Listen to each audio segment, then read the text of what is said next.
Thank you, Melissa. It's Faith Time, our weekly conversation on matters of faith. And joining me this morning is Pastor Aaron Smith with Crossroads Baptist Church in Mobile. Thank you so very much for joining us this morning, sir. Thank you for having me, Chad. It's a pleasure to be here. All right, so Easter is today. Why is it the most important holiday in Christianity? Well, Chad, you know, there are two important holidays in Christianity, Christmas being the first one, the time that we recognize the birth of our Christ or the Messiah, and then, of course, Easter being the second. And, you know, we have Christmas, and that is when we recognize the sending of God. You know, God sent His Son to earth. And the reason I even mention Christmas is because without God sending His Son, we can't even get to Easter. And so Easter being that time where we recognize that death, burial, and resurrection of Jesus Christ. And for the people that aren't getting ready for their Easter services this morning, what again does Easter commemorate? Oh, that's a great question, Chad. I'm so glad you asked it, you know. Easter is an amazing day.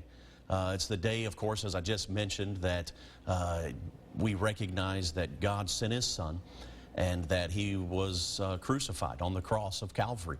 And as He was crucified on the cross, as any dead man, He was buried. And He laid there for 3 days. But it was on that third day that Jesus gloriously rose from the dead. And Christmas, I would say, would be that foundation of Christianity, whereas Easter would be that hope and power. You see, in essence, the Bible tells us that God so loved the world that He gave His only begotten Son, that whosoever believeth in Him should not perish, but have everlasting life. And that everlasting life is a gift of God's grace that He gives to every man. For the Bible tells us also that, whosoever believeth in Him should not perish, but have everlasting life. And as we have that gift from God, we can, experience eternal life. And it's such a wonderful gift that we can have.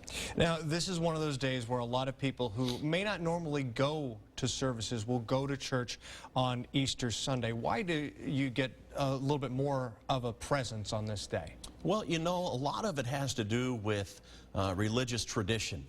We have traditions in our culture, in our country, America being a Christian nation that we were founded on and those types of things.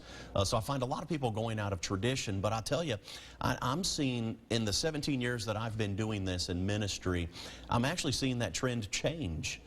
People don't seem to be as interested as they once were in attending church, whether it's every Sunday or even Christmas and Easter.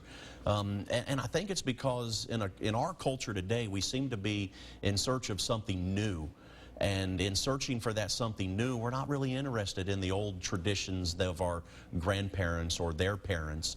And in that, I tell you, so many people are missing out because Easter is so much more than a tradition. The Bible tells us it's the power of God unto salvation.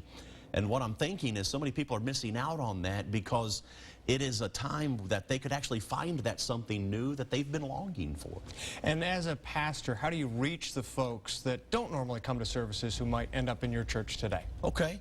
I tell you, we try not to do too many things much differently at our church because, sometimes we can make a particular day such a big day, and I just try to be me, and our church tries to be who we are, because I don't want somebody to come back the next week or maybe the next month thinking they're going to experience the same thing. And so we try to keep it as normal as possible. And, I want anyone that walks through the doors of our church to find the love of God in our lives. And as they sit and experience one of our services and one of my sermons, that they would just find it to be normal and that God would be honored and glorified. Celebrating Easter on this Sunday morning, Pastor Aaron Smith of Crossroads Baptist Church. News 5 this morning will continue after the break.